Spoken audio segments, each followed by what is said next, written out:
welcome to episode 5 of Around the Tavern. Today, the guys talk about character and player types. Listen to them talk about what people are playing. Make sure you don't miss Characters That Should Have Been, the post-show interview contest. And without further ado...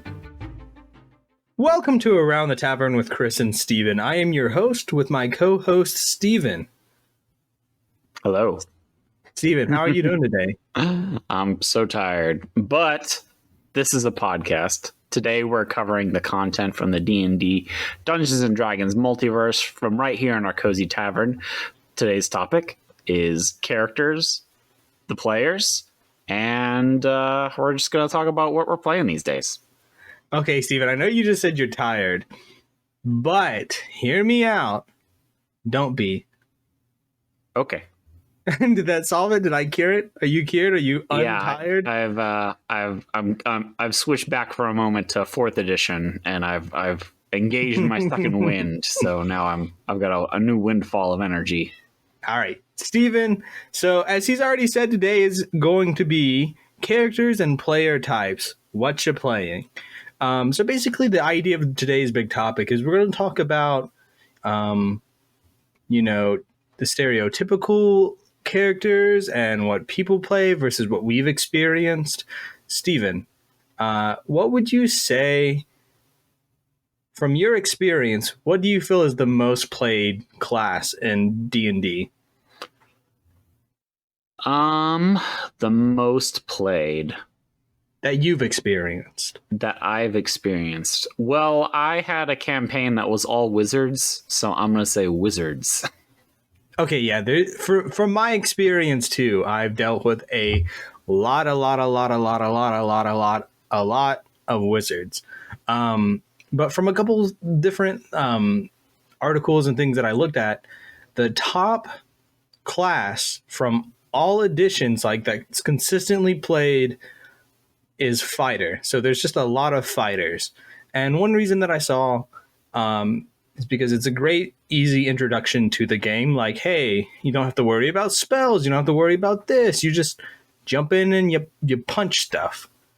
But what's funny about that, in all the years that I've played D&D, I've only had one fighter in one party, and that was just recently. What about you, Steven? No, I've played with a lot of fighters. Quite often, I'm really into multi-classing, so quite often I'll dip into fighter for a fighting style or just to get second wind and all that stuff. Okay, so maybe it's just because you have more experience than me, but I can definitely see fighter being top of the list. And let me go down through the top 5 classes: fighter, rogue, warlock, cleric, and then paladin. Those are the top 5 most played Dungeons and Dragons classes as of like 2020. There's surprisingly not a whole lot of information just out there of like, hey, there's the statistics on this, or this is how many people played this. Like there have been a few surveys done, and what I'm referencing now is information gathered by Screen Rant on their classifications on the top 5, the top 10 classes, races for D&D. Well, that surprised me that Paladin is that high on the list. Really? I honestly expected Paladin to be up there. From Paladin's kind of like that one iconic of, you have to be the strong hero tank of the party. I wholeheartedly expected Paladin to be on there instead of fighter. Like, I thought Paladin would have been at the top. I mean, I would say Paladins have definitely risen in popularity because in the past you were extremely restricted into the kind of character you could play as a paladin. They were almost always forced to be the lawful good, like the righteous knight. So it was often really difficult to kind of think your way around how you would do maybe some underhanded or less than lawful things when there's a player in your group that literally, if he breaks the law, he loses all of his class features. Oh, yeah, no, that sounds a lot more difficult. Yeah, it was really rough. But then along with those, I mean, you got some really great benefits, but at what cost? You're the strong good boy. Strong good boy, Steven. Don't we all want to be a strong good boy? Sometimes that's about half the characters. The one that surprised me the most, Warlock being there in the middle, because out of all of the parties I've been a part of and all the campaigns that I've ever played in, Warlock is also one of the other ones that I've just not really experienced or had another player in the campaign be. Mm-hmm. So I was surprised by that. I wasn't expecting Warlock to make it on the list. Well, I think Warlocks in 5th edition, they're a little gimmicky, but they have some really unique abilities with their invocations. But then also kind of as a class, and it makes it really easy to build in this, like, you know, this dark, like, origin where, like, oh, something terrible happened, so I had to pledge myself to this, you know, eldritch entity. Whereas a lot of, I mean, right here on the list, we got cleric. Most, like, religion isn't a super hip, fun thing for people. So it's like, oh, I believe in a god. Like, in this world where gods are definitely real and they're definitely doing stuff, I don't know if, like, devotion to a definitely real entity is quite as interesting. Well, you know, I knew cleric was going to be on the list because that is, you know, the big healing class. And even if you don't want to play cleric, if you're the new person, a lot of the times people will make you be the cleric, or they'll be like, okay, we have to have a cleric, so who wants it this time? So I knew that was going to be on the list. Well, yeah, but that's surprising. I mean, druids nowhere in the top 5. Obviously, rangers not in the top 5. But yeah, I mean, I would have expected more wizards, more sorcerers, more spellcasters. That's for sure.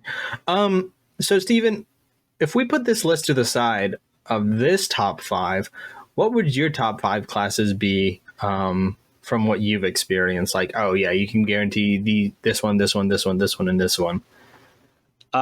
You mean what do I expect at a table? Yeah, from what you like, what do you expect, or what from the games you've played? What's your top 5 of these classes are more than likely going to be here? Fighter's definitely up there. I think Fighter and Rogue being in the top 5 is very reasonable. I would put Wizard up there. 5th edition Wizards are pretty nice. They get some nice bonuses depending on which college you pick. I don't really love Clerics, but I think Clerics are up there too. In 5th edition, they have some incredibly ridiculous spells, and like you said, access to all those healing spells is something that people find very attractive. But aside from that, I wouldn't put Warlock in the top 5. I like to play Warlocks, but I think your limited number of spell slots it's just not fun a lot of the times.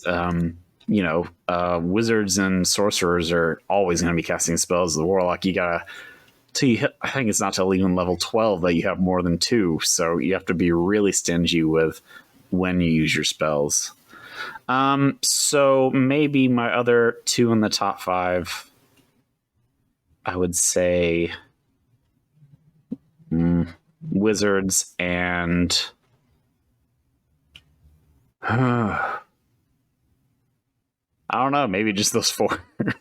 Those 4, not even a top 5, top 4 for me. You know, I would say barbarian, druid for sure. I've played with so many druids, wizard, rogue, and cleric. Those are the 5 that I consistently like interact with in almost all of the parties I've played in.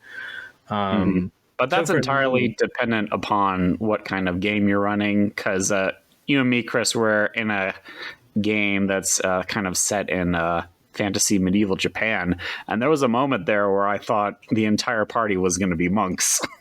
Okay, but the context for that, it would have been hilarious. We were going to do like Kung Fu Panda. We're just all monks. It would have been an amazing time. So yeah, definitely the context of the campaign plays into what people are going to pick for the classes. Now let's shift from the classes to the top races. And for this one, this is a top 10, and going in order from the most played going down. So the number 1 most played race in D&D, not surprising to me, is half elf, followed by elf, human, dwarf, Dragonborn, Tiefling, Genasi, Halfling, Gnome, and your favorite, Steven, Half Orc in the top or in the number 10 spot. That surprises me that half elf is anywhere near the top of that. Really? No, that's all that I've ever like. Back when I was getting into D&D like 3.5, and all the time people would be like, half elf. And maybe it's because when I got into D&D, it was the peak of like Skyrim, and everybody was playing some sort of half elf in Skyrim, or full elf. So maybe it was that influence there. But all I've ever experienced, like, that does not surprise me, taking the number 1 slot, is half elf. Everybody wanted to be half elf. Well, it's wrong. And I think picking half elf is usually just a lazy way to give yourself some sort of parent drama in your backstory. So yeah, half elf is wrong. Take that out. Dragonborn, I don't see anybody playing Dragonborns, to be honest. I think they're a little underpowered in the current rule set. And halflings, I don't ever see any halflings, and I see mostly humans and elves. Yeah, a little bit on the boring side, in my opinion. I'm not saying... I think, Steven, you've already said that you play a lot of humans. I think that's one of the most boring options you can go with in D&D, unless it makes sense for the campaign. I'm just saying, like, if you're getting to play a fantasy game and you're getting to be something else, why would you pick what you already are? Like, sure, I'm human, but I'm not a paladin, because, that's not an option in the real world, but you're still picking a human. Like, I don't know. In my opinion, if you're picking human and it's not your first or second game, I think you're missing out on an opportunity to really expand and have more fun with the roleplay element of D&D. But, well, as we've discussed in previous episodes, Chris, I like feet. I like feats. And humans, they get that feat first level, and I'm all about that. Well, that's true. The one that really surprised me, even being on the list in the top 10, is the Genasi, like Earth Genasi or Water Genasi. That surprised me. I think there's only been one time when I've either had a player in a one-shot or a player in a campaign that I'm playing with even pick a Genasi at all. Well, that's not in the player's handbook. Well, yeah, but this is kind of like a top 10 of like all the things you can play. I guess this would be better if I didn't find like a top 10 of like those standard set races. But what I'm saying is it is the only non-player's handbook race to even cross the threshold.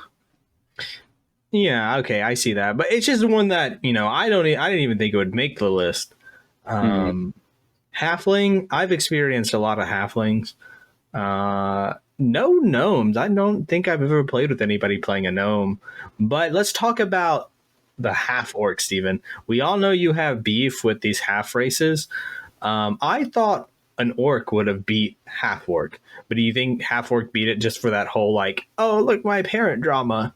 No, I think the reason for that is the half orc is in the player's handbook. You'd have to go to supplementary material to find the rules to play a full-blooded orc. Well, yeah. Like, it's not impossible, but maybe I'm thinking too much of, supplement material or homebrew things for as far as races come. I just didn't think half orc. Well, it is. I guess it is at the bottom, so that's fair. I'll leave it there. Do you think that you would make any personal adjustments to this list if you could, Steven? Like, from your perspective? Well, obviously, I would cross out the 2 half-bloods. Yeah. I like Dragonborn, but I don't think they're that popular. No, I think the list is fairly reasonable. I would put dwarf at number 1 because I love playing dwarfs. I'm playing in one campaign. His name's Hefty Stonebridge, and he's a dwarf barbarian, which I think that right in itself is one of the top common played like classes and race combos right there. Man, I love that. I love that combination. Anyways, and actually, that kind of jumps into our next topic here, Stephen, is combining the two. And like I already said, there's not really that much statistic-wise out there as far as like, 20% 20% of all D&D players within the last 2 years played a human fighter. There's just not those statistics that I could find. So let's speak on this kind of from our personal experience. What do you think really pairs up nicely, or what is a common, class and race combo that you see? So I think the human fighter or human rogue is a very popular combo. The elven wizard or elven druid are ones that I see a lot. Like you said, dwarfs make really good barbarians or clerics. And tiefling warlock, that's something that I've seen a lot of as well. Yeah, so I'd say from my, my limited D&D experience comparatively to yours, a lot of the people I know and a lot of people that play my age, they build characters based on, media and movies and things that they've seen already done. So I think that's why we get a lot of, human fighters or the strong human paladin or the elf sorcerer, the elven, magic user. So I think that's... you can't be the One Punch Man if you're some kind of halfling or half orc. Yeah, let's build One Punch Man, Steven. That'd be a little OP. I would like to see more, gnome paladins, Steven. That would be nice. Okay, now we talked about, what balances well. What doesn't balance well? What have you seen somebody play, like I just said, a gnome paladin where it's just a little like, oh, okay, little guy? I think you would be hard pressed to create a character that wouldn't be fun to play. Hopefully when you're creating a character, your dungeon master will help you along to make something that's not underpowered. You can play definitely a suboptimal build, but it's not within the spirit of the game, I'll say, to play always the most powerful combinations of things. So I think if you're going to play sort of a melee fighter type class, you have to have some sort of bonus to either dexterity, constitution, or strength. I think that's probably why most people play humans, is because it's so easy to adapt them to basically any class. Kind of like, I don't know if you ever played World of Warcraft, Chris, but when the Burning Crusade came out, it was like, why would I play any class or any race if I can just play a Blood Elf and be all the good classes? Yeah. Why do anything else when this base one does it all? And I can be a pretty boy elf. Who doesn't want to do that? Steven Fantasy. So I don't think there really are any wrong choices when it comes to racial and class pairing. I think you should just do whatever you want.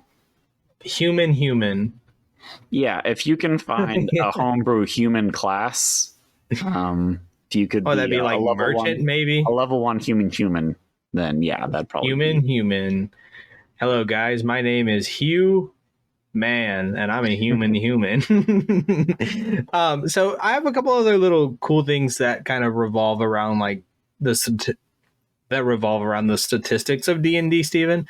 So roughly, and if we're wrong here, it's fine.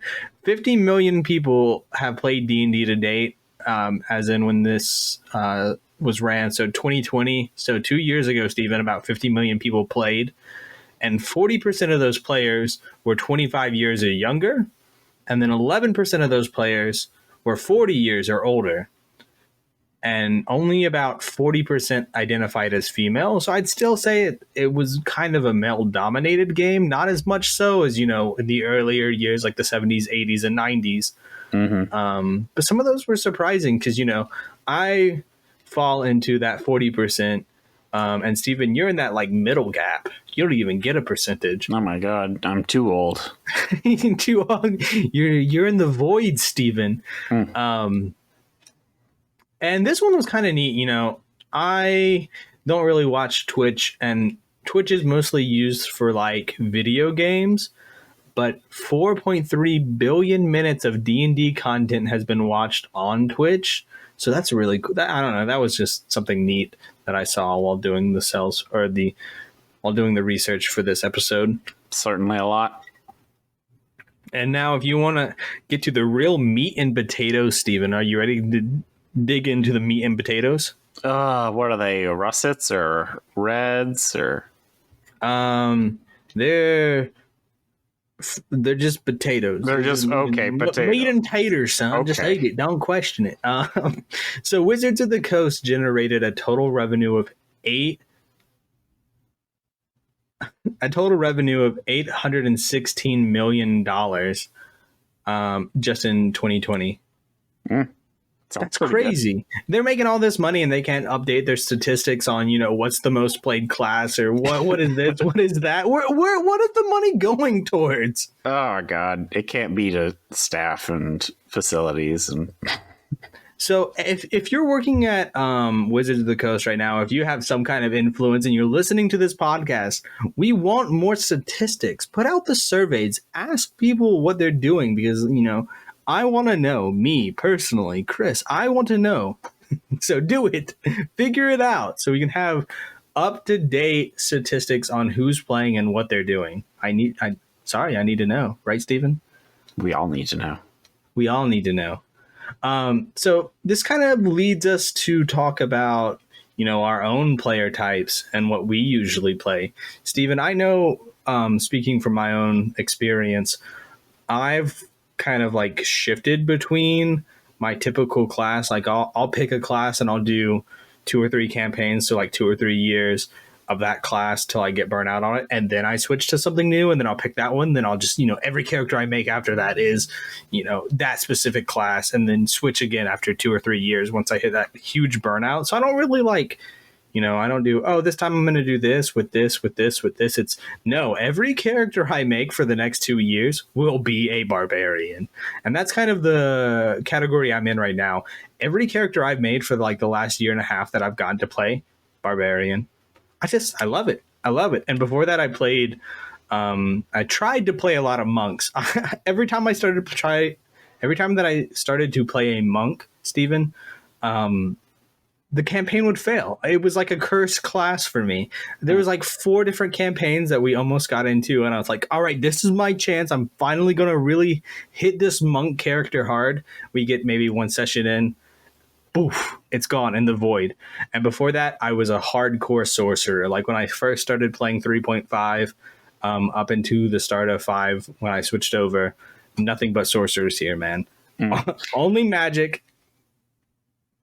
Well, I think maybe the allure of the sorcerer and to a lesser extent the bard that they had in previous editions, where you had just so much greater flexibility in what spells you could cast than other classes, which had to prepare specific spells and specific spell slots. So they're just really rigid. The sorcerer was definitely like, all right, well, I don't want to think about that. So I know this spell. I'm going to cast that spell. Boom, magic. Boom, magic missile. Boom, more magic. Mm-hmm. And I think that's kind of what transitioned into the other ones. Was once I got tired of playing spellcasters, barbarian. Boom, I hit you. Boom, I hit you again. Boom, I'm enraged and hit you again. Mm-hmm. So that's kind of my personal player types. I don't worry so much about the race. I pick the race last and kind of base that on the context of the world. Like, oh, okay, what would make sense here? I get hyper fixated on a class, and then depending on the campaign is how I pick the race. So to me, the race doesn't matter. I'll make it work. Mm-hmm. How about you, Steven? What would you say your own personal player types, or like what do you usually go with? I waffle between, I would say, 2 different types. I tend to go very extreme, either on the end of psychopath murderer or lawful good boy. And I also tend to go between the extremes on either an extremely charismatic character or a very uncharismatic character. So a lot of the times I'll end up, my most played class is the warlock. You're the one bumping up the statistic then, Steven. Yeah, it's me. But like I've said before, warlocks, they can be a little janky, a little tricky to pull off right. I almost always multi-class with the Warlock. The Warlock I'm currently playing in Storm King's Thunder campaign. Just I'm waiting. Next level, I'm ditching Warlock and I'm going all Bard. All Bard, baby. But yeah, so I usually lean towards Warlocks. Like Chris have said, I will often play as humans just because I like how versatile they are and I like the feats. But recently I've been playing a lot of elves. I don't know what it is. I mean, elves are good too. Well, you know what that means, Steven. You take some of your human characters, you take some of your elven characters, and guess what? You'll have some half-elf characters. I don't think I ever will. Okay, so that's what you usually play, Steven. Do you think you would ever show up to a game where the Dungeon Master had a bunch of pre-made characters and character sheets and kind of just random shuffled it and handed out the day of the campaign? I never have, but I don't think I would walk away from the table because of it. You get up and go, I'm not dealing with this. Well, one thing that I always thought, I have been teetering with this idea, and we can talk more of it in a future episode when we do one-shots and talk about one-shots, but I would love to do a one-shot where either I have everybody make a level 6 character and show up to the table, and then I do, oh no, brain swap magic, and then make them switch character sheets. But I would only want to do this with experienced players because, could you imagine a new person getting level 6 spells and not knowing how any of it works? Mm-hmm. Or doing something like I just said where everybody shows up and I have all the character sheets made and it's like, bam, you wake up in this body. Now here's your epic one-shot adventure. I love that idea. I think it would be so much fun. But we can't have an episode, Steven, where we talk about stereotypical classes and races without talking about the horny bard, Steven. What is your personal opinion about people who play the bard that wants to seduce everything? I've never had any experience with a player. Really? I've played with people who even they created the character as this sort of, archetypical, just like playboy, fancy man. But that's never really got in the way of gameplay most of the time. Most of the time, everybody's too pulled in by either the story or whatever situation is going on at the time. I mean, if you have a player that's constantly stopping everything so that they can try to seduce the bartender, I think you're not going to have a great time with that player. Yeah, I mean, everybody at the table is not going to have a good time. So, and that's kind of one of the most memey things you can do with D&D is play a bard that seduces everything. And like you kind of just pointed out, it doesn't happen too much. I think there's only been maybe 2 campaigns where I've played in where people are playing the bard that wants to seduce everything. It's kind of just a bigger meme in the community. But there are some people who genuinely despise the idea of a bard that seduces everything. So they flat out ban bards from the table. And, to me, I think that's a little ridiculous. I think that's going too far. It's just a joke. It's just a meme. And if it does happen, talk to the player outside of the game, right? Yeah, talk to him, say, I'm sorry, you seem like you're a very terrible person. I think we're going to have to find another place for you to not be around me in. So you would say your official answer on your opinion for the seductive bard is you just don't really care and you don't think it happens that much? I don't think it happens that often. I think if you have a player that is going to insist on making everyone at the table feel uncomfortable, then that player doesn't really deserve to be at your table. I don't know, Chris, I don't know if you've ever had to play the romantic foil to one of your player characters, but it's not fun. It feels really weird. No, I have not. And I don't think that's an experience I would enjoy at the table. Mm-hmm. Okay, that kind of surprised me, Steven. I'm not going to lie. I'm active in the D&D community on a couple different platforms, and that is a hot topic that gets people, real bothered, and either people dive into it and they just absolutely love it. They're like, yeah, go seduce that dragon. I believe in you, brother. Like they get in on the meme. Or there's people who just get so like bothered by the concept of, oh, you're trying to say bards seduce everything, and that's why I hate bards. Bards suck. You can't be at my table. It's so interesting to see how polarized people are about that topic. And I think you're kind of one of the first people. You're kind of the first person I've talked to that's just like, yeah, okay, I don't care. I think you'll be much more likely to encounter the archetypical murder hobo.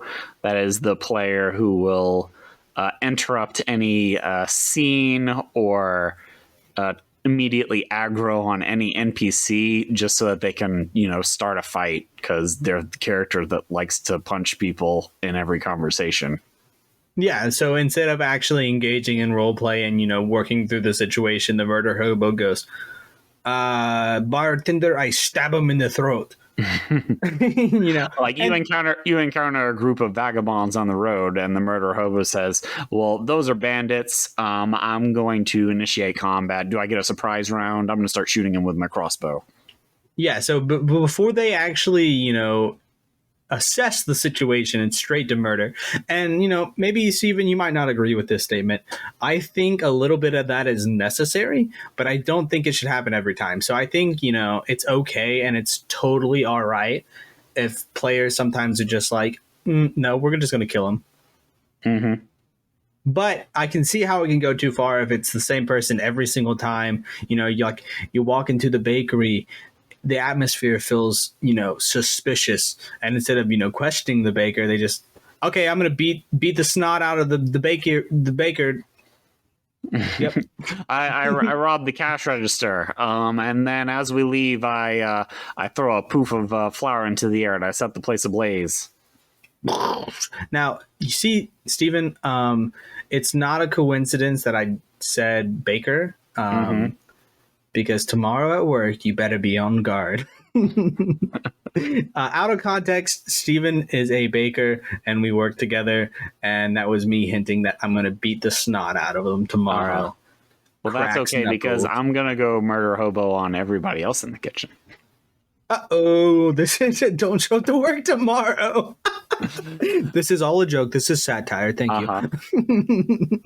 So I think that's kind of going to wrap up our big topic, Steven, unless you maybe had another stereotypical like class combo or anything you wanted to bring up. Yeah, think about it for a minute. I'll think about it for a moment. Sometimes it can be really easy to create this, edgelord loner character who doesn't want to play nice with all the other characters and wants to go off and skulk around and do their own loner stuff. But that might be all well and good in your backstory. But once you sit down to the table and have to play with other players, it's really, never split the party is a thing people say for a reason. It's because whenever you split the party, the game takes twice as long to play. Yeah, it really does. And if you split it again, 3 times as long. It can really drag things down, and nothing kills the mood or excitement for playing D&D like getting to sit for 30 minutes and not play because you're listening to someone else play. Exactly. And, I just thought about this, Stephen. One thing that I really, really, really, really, really, really dislike is when people build like these super overpowered characters that have to be the center of attention. Say you get into combat and they're using all their extra abilities and whatnot to just be in the center of that combat or the center of somebody else's story. And that's kind of like what you're saying with the murder hobos, but more so like they have to be in the spotlight. Or they build these overpowered characters that can instantly just do anything and rarely fail, or they have no kind of like withdrawal or weakness. And that's why I make it mandatory in all of my one-shots that I run. And I even put this in as an aspect for the characters that I build. You got to have some kind of weakness. Like, tell me, are you allergic to snakes? Are you afraid of snakes? Do you frequently have nightmares of bees, and every time you see a bee, you pass out. Like, tell me something that I can build as an active weakness against your character, so that you aren't just super overpowered and in God mode 24/7. Because that's not fun for anybody at the table except for you. But Chris, it's a fantasy. They're living their fantasy world where they are good at everything. Well, they're about to get smited. And I mean, like, it's fine sometimes to build a strong character and, you know, kind of live out those fantasies. But you got to remember, it's a game you're playing with other people, you know. You can't be, you know, too good, or, you know, you can't be the main character all the time. I think everyone deserves a main character moment in the campaign. But you got to remember, you're not the main character all the time. Yeah. And, I mean, it'll help build, you know, camaraderie and cooperation if, like, my character has some sort of weakness and I ask another player to help me for some reason. But yeah, no, I think that's going to wrap up our big topic for today, Stephen. It was somewhat of a smaller big topic than our other ones, but it's definitely something that I enjoy diving into and kind of looking at, like, okay, this is what is currently represented as, you know, the top classes, the top races. This is what people play, versus what, you know, I've had hands-on experience with. It was just kind of neat, and I hope you guys listening to this, you think it's kind of neat. And if, you know, if you're listening to this and you're like, wow, I wholeheartedly disagree with Chris and Steven right now. I don't know what they were looking at or what statistics they brought up, but that is not at all representative of my personal D&D experience. Let us know. Hop over to our YouTube channel, comment on the video, or you feel free to email us at aroundthetavern@gmail.com. Like, tell us. Let me know about it. Like, I want to learn more about this topic, and I'm not at all saying we're, you know, what was the word here, Stephen? Well, I'm not saying we're super experienced and, you know, the highest pinnacle of knowledge about these D&D topics. This is more so a way to bring more light to the topic so more people can talk about them. That's my goal here, is not say, like, hey, look at me, I'm smart, I know all this. It's more like, hey, look at these topics, let's talk about them, you know? Yeah, which that's going to go ahead and drop us to our Reddit question of the week, Stephen. This is one of my favorite topics, looking for all these things, looking at what people have asked, and knowing that you're going to use your supreme D&D knowledge. I didn't say I was an expert. Steven's the expert. Duh. That's why we ask you the question, Stephen. Are you ready? I'm ready. Are you ready? I'm only ready. Okay, he is a singular ready. That's good enough. I'll take it. So, Stephen, this question, when I read it, it really posed like a good question, and, you know, kind of, you know, more like a thought, like a theoretical kind of environment. Like, oh, okay, this is the situation. What do I do? So the question here, Stephen. Players love my campaign. I do not. What do I do? And the context is, there was a lot more that goes with the question, but basically this dungeon master has made this whole world, made this full campaign, characters, NPCs, and the players are absolutely loving it, Stephen. But they kind of they really hate what they made. They're like, I don't like this world. I don't like the story. I don't like the progression that they're going. I don't like my campaign. I don't like what I made. What do I do? I mean, I would love to have greater context. It kind of sounds like the DM is trying to be some sort of master storyteller / architect. But the players are having fun, you know, walking down the street and pushing children into the mud or whatever they're doing.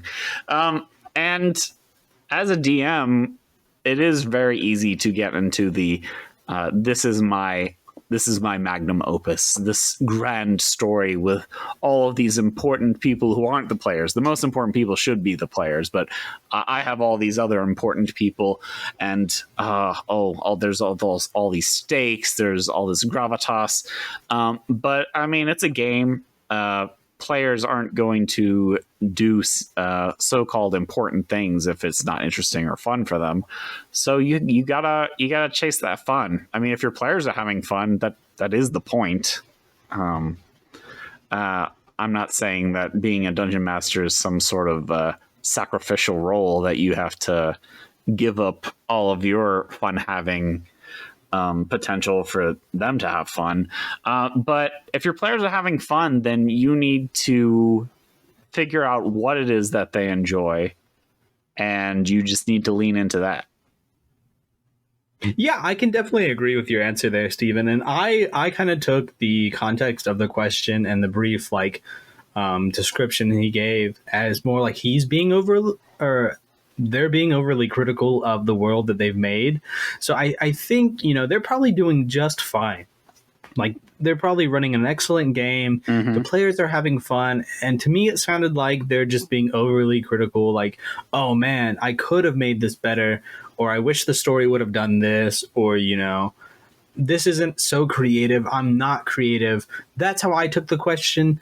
And if that's the context, I would say, don't be so hard on yourself. If your players are enjoying it, and like you said, find what they're enjoying and wrap your story more so around that and lead it towards the end goal that you would like them to get to. But as long as your players are having fun, I'd say you're probably doing a really good job. Mm-hmm. And I mean, a lot of that is going to shake out when you're starting the campaign. You should definitely ask your players what they want to see happen when you I like to have a session 0 with every player character so that we can sort of play out their life before the adventure. And a lot of that is going to show you what your players want to do. Yeah, and kind of give you a better direction of how to incorporate what everybody else wants to do into what you want to do as far as the story you want to tell. And I thought it was just a real neat kind of question and perspective to bring up. That's the word I was looking for earlier that I couldn't think of. It's a neat perspective of like, if other people enjoy what you're making, but you're not, it's real easy to fall into that hole of, not thinking what you're making is good, or knowing that you could do better kind of sets yourself up for, self-failure, even though people might enjoy it, Well, it definitely doesn't have to be perfect. I know with every campaign that I've ever run, I've always looked back on it and said, it actually would have been a lot better if I had done this, or it would have been a lot better if I had done that. And I mean, that's a perfectly reasonable thing to think. And you know what? There's no reason you couldn't run the same campaign more than once. I mean, if I'm considering starting a campaign with some of my family members, and if we did that, I'm going to run a campaign that I've already run. I'm going to change a lot of things to make it a different story and sort of a different focus, but I'm going to use a lot of the same characters. A lot of the same things are going to happen, and it's going to give me sort of a chance to, a little bit of a redo. Yeah, it gives you a chance to maybe acknowledge the things that you notice you did wrong and fix them. But it's kind of like when you're the dungeon master and you're telling this story, nobody's going to know you told the story wrong except for you. Like, you're the one making it up. They're just playing it. They're not going to know you messed something up or changed unless you tell them, right? No, they don't know anything. Like, big world error. Exactly. So, my answer is along the lines of your answer, and just basically, don't be so hard on yourself. I think you're going to be all right. And that's going to wrap up our Reddit question of the week. And, I've got kind of a more intense question for you next episode, Stephen. And it's going to be more of a hard topic to talk about, I guess. But definitely be looking forward to that in our next episode. But Stephen, that only leaves one more thing. No, well, it's not politics. No, we're not going to talk politics next episode. So just go and scratch that out of your mind. Stephen, what's next, Stephen? I think what's next is it Steven's boss battle? Yes, it's Steven's boss battle. I look forward to these every single time, and I'm so excited. And I already told you at work, my guess for your monster this episode, and you can't change it last minute, Steven. So if I'm right, you have to tell me, good job, Chris. My guess for your boss battle is it's going to be an aquatic monster. So something in the water. That's my guess. Am I right? Tell me, am I right? Well, you're wrong, Chris. But also, you already know what the monster is going to be. Do I? Am I the monster? No. Are we all the monster? Chris, think. I told you I was going to do this monster. Vampire. Yes. I just watched the meter max out on that one. Vampires. Steven loves feet and vampires. Vampire feet. Vampires are cool. I think everybody knows that. And in Dungeons and Dragons, I think a lot of the times vampires will use in the Strahd von Zarevich, the stereotypical, mastermind overlord vampire who's, I'm going to entrap you in my plan and I will drink your blood. And that's well and good. I mean, those have their place. But in this instance, Christopher, I bring to you a different kind of vampire. This vampire is a master of subterfuge, master of not disguise, master of disguise, but of sneakiness and what is basically an assassin vampire. So this vampire is not so focused on creating a vast kingdom for themselves, but is instead, for some reason or whatever, drawn to your characters and is actively pursuing them, doing their absolute best to terrorize them while they slowly work their way in for the killing blow. Ooh, that's definitely neat. So, Chris, one thing that I like to do with vampires is the monster manual, I think, gives them basically all of the vampire abilities, they can turn into wolves or bats, so that they can also turn into mist, but they can also entrance you. Vampires, I don't think, really need all of the powers all at once. So this vampire that's focused on assassination and sneakiness has really invested hard into the turning into mist talent tree. So this vampire can transform into mist as a bonus action, let's say, and imagine a vampire that can slip through any crevice, any crack.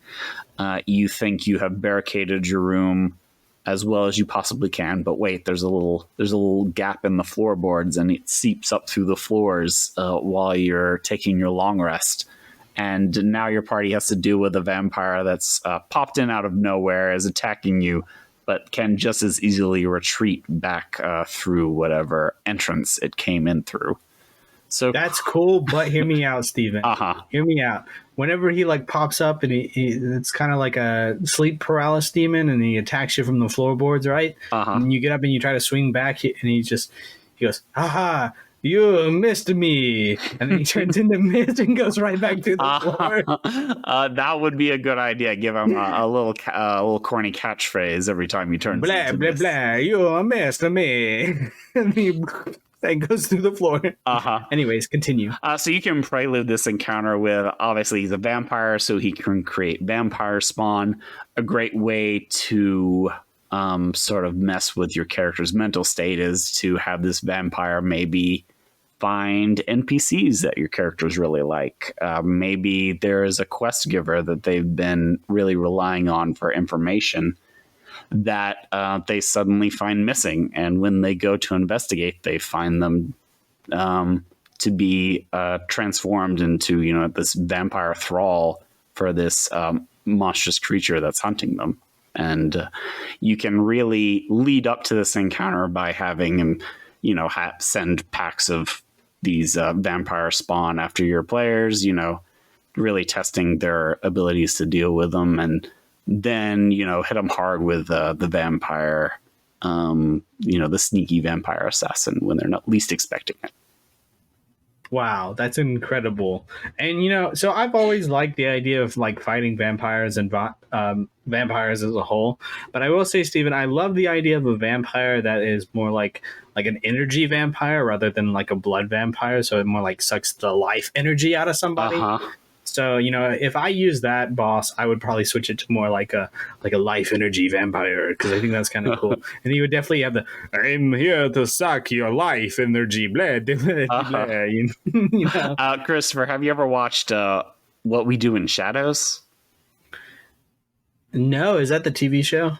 So it's a bit of a mockumentary show, and one of the characters in the show is an energy vampire, but he sucks the energy by being just the most insufferably boring person possible. So now I'm thinking of I'm thinking of a new villain, and this villain accompanies the players seemingly as a helpful NPC, helping them on any of their night capers, but he's just being the biggest bummer of all time. And the players can't figure out why they're taking all this psychic damage. But yeah, he's just total party pooper. And just, Well, I don't know, you guys. I don't think we should go into the catacombs. I think it's dark and spooky. Just could do something else. There could be poop water in there, you guys. Let's go back to the library. My cape will get wet in the poop water, guys. Blah, blah. Blah, blah. My cape will get wet in the poop water. Blah, blah, blah. You got anything else about your boss there, Steven? I mean, you should definitely give him some sort of cool weapon. Assassins are great when you get them out with some like poisons. Maybe he is accompanied by a swarm of, poison fanged rats or something. Be creative. Yeah, and in case you guys, the listeners, missed it last time, in our last episode, we had the Reddit question involved vampires. It was, could vampires enter a tent if you claimed it as your residency? Mm-hmm. And Steven said no to that. So could Vampire Man... Wait, Steven, how is he going to get me if I'm sleeping in my bed, huh? He can't come in my house if I didn't invite him. What are you talking about? Earlier you said Vampire Mist Man can just, mist up through the floorboard. He can't... Well, that would be something that the players could, when they have control of or ownership of the place where they're staying. But most of the time, when you're a player character, you're wandering around. You're in some tavern. Something. Maybe this guy has he's a master assassin. Maybe he's already engineered permission for residents in the city or something. Yeah, he knocked on the door. Knock, knock, knock, knock. I'm here to inspect the gas leak. Can I enter your home? I mean, you can be really loose with what qualifies as, permission to enter someplace. Maybe he has strong-armed or seduced a politician, or maybe he's forged documents that say he is somehow legally able to enter into any residence. Yeah. Okay, no, that's a fair take point there, and that's a paper trail your players can follow to be like, oh, well, if we take care of this, then now he can't enter whatever residence we're in. How deep does it go? And honestly, in all the campaigns I've ever played, I've had an initial starting house for my origins story, but I've never, ever gone to my own house in game ever. Mm-hmm. So it's not like that would actually work for me. It's not like I could, guys, I've got to run 2 continents over to where my house is. But that's a tricky, clever thing. Maybe your players are extremely wealthy. They enter into a tower and they say, quick, you guys, we need to buy this place so that we can declare it a vampire-free zone. Hurry, the vampire is running over the hill. Sign the deed. But you know what? If you're a vampire and you can't enter into a building, most buildings are flammable. So no one is safe anywhere. Steven the Arsonist. Steven, amazing boss battle as always. And guys, if you're listening and you like what Steven said for the boss battle, just go ahead and steal it. Steal the idea. Use it in yours. Claim it as your own. It's fine. Steven doesn't care. Yeah, it is not an original character. You may steal. Just go ahead and take it. It's fair game. But that's going to kind of start to wrap up our episode for today. And, we're in the middle of the contest. So at the end of this episode, we'll have another contest interview from characters that should have been. So keep your ears open for that one. It's going to be quite delightful. And Steven, do you have any final departing words or words of wisdoms for our listeners? Excelsior! Okay, so my final words would be live your life to the fullest and don't invite vampires into your house. Live, laugh, love. Live, laugh, love. Thank you for joining us here at Around the Tavern. We'll catch you guys next time. And remember, listen to the interview after this. Goodbye. Goodbye. Blah, blah, blah, blah, blah. Blah, blah, blah. Welcome to Characters That Should Have Been, a contest where people introduce characters they've made but they've never played. Today I've got one of my coworkers and a good friend of mine. Ben, how are you doing? I'm doing good. How are you? Oh, I'm doing great. So, as I've already explained, this is a contest where you're bringing a character that you've never played. What character do you have for us today? So I had a character that I made in a campaign with other coworkers of ours. I'm pretty sure you were a part of it, Chris. And, Oh, yeah. It was a gnome named Zeke Fizzlecrank, and it's one of the first characters I ever even had a voice for. And he sounds kind of like this. Hi, my name's Zeke. I used to live with the druids right outside of town, but I seem to tinker too much to keep me around. So Zeke's backstory actually is I'm misremembering which universe this is in, but he lives in a town of druids. But he has like a heart of an artificer. Like he wants to tinker. He doesn't, listen to the druidic rituals. He doesn't follow the rules. And because of that, years have passed by and he's basically been ostracized to the outskirts of town.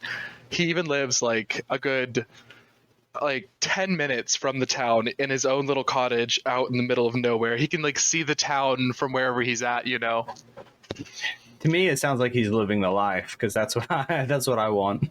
I mean, yeah, he made it a good little life for himself, honestly, and he has a familiar named Pepe. I'm pretty sure it was Pepe or it was Pirin or something similar to that. But it's a little fire cat spirit that he was able to summon because of the druidic spirits or druidic knowledge he had gotten, and it was the only familiar that like stayed around and like cared about his tinkering stuff. And since he worked with metal, it was like he didn't mind it at all because it never burned up any of his stuff. Like, if this cinder kitten were to go around town in the druidic, it would just leave fire in its wake. But since Zeke does nothing but tinker with metal, the little kitten is protected and safe. So I figured it was a perfect familiar for him. Oh yeah, and I definitely like your concept of Zeke. So how long have you played Dungeons and Dragons? I've been playing, I kind of want to say 5 years. It feels like 1 year because like I haven't gotten to play as much as I'd like to, but I feel like I started playing about 5 years ago. So if you add up all the time over the last 5 years, you maybe have 1 year worth of playtime. I maybe have like 1 month worth of playtime. I've listened to Dungeons and Dragons more than I've played it. Oh yeah, that's usually how that goes. So are you more of a player or do you dungeon master at all? So I want to dabble in both. Truly, I want to create characters. I want to have I want to have the cool moments in the story, but I also want to create the story as well. So I feel like I want to go for both. I want to DM and play a player more, but playing a player is probably the easiest way of playing D&D. Oh yeah, I definitely agree. I have been a long time player, but recently I've gotten into doing one shots because that for me is a great way to tell a quick little story. And that's the most that I DM. Okay, yeah, one shots. Honestly, I haven't thought about doing them because I can't think about how to do like a quick story in one session, Like I want the session to keep going. I'm kind of the opposite. I want it to get in, tell this real epic story in 3 to 4 hours, and then be like, all right, thank you guys. Let me think of another story now. So kind of jumping back into Zeke here. What was the inspiration for this character? Did you just come up with him on a whim, or was there something that inspired you to make him? Well, I was trying to think about characters that I've never done before, and being a person that is 6'4", I thought about what would it be like to be just the opposite. So gnomes just seemed perfect when I was thinking about this character, and then I wanted to have druidic spells. But I only wanted like one, I want to say, because I wanted him to have like an ability to heal, but I also really was interested in trying Artificer. So how that kind of developed was more or less like when I learned about the story of where we were, I was like, oh my gosh, this is perfect. Like, also Zeke's adopted, by the way, because like the tribesmen are all elves and he's the only gnome. Oh yeah, something doesn't fit right there. Something doesn't fit. I'm pretty sure it was a baby found on the outskirts of town thing, and they just kind of, the elves were like, well, we can't leave him. Well, now we're obligated, you know. Exactly. You can't just leave this baby out here. Exactly.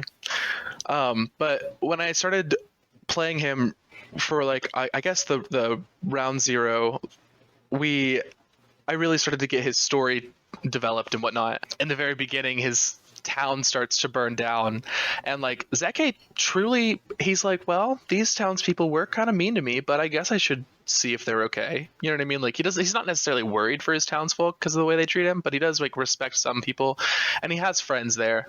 And for him to have such a traumatic backstory as to what happens is I did not see coming when I was creating the character. So he goes into town one day and finds that there is a gigantic robot just demolishing the town, killing people in front of him. All the people he's known and grown up with are being like, killed right in front of his eyes.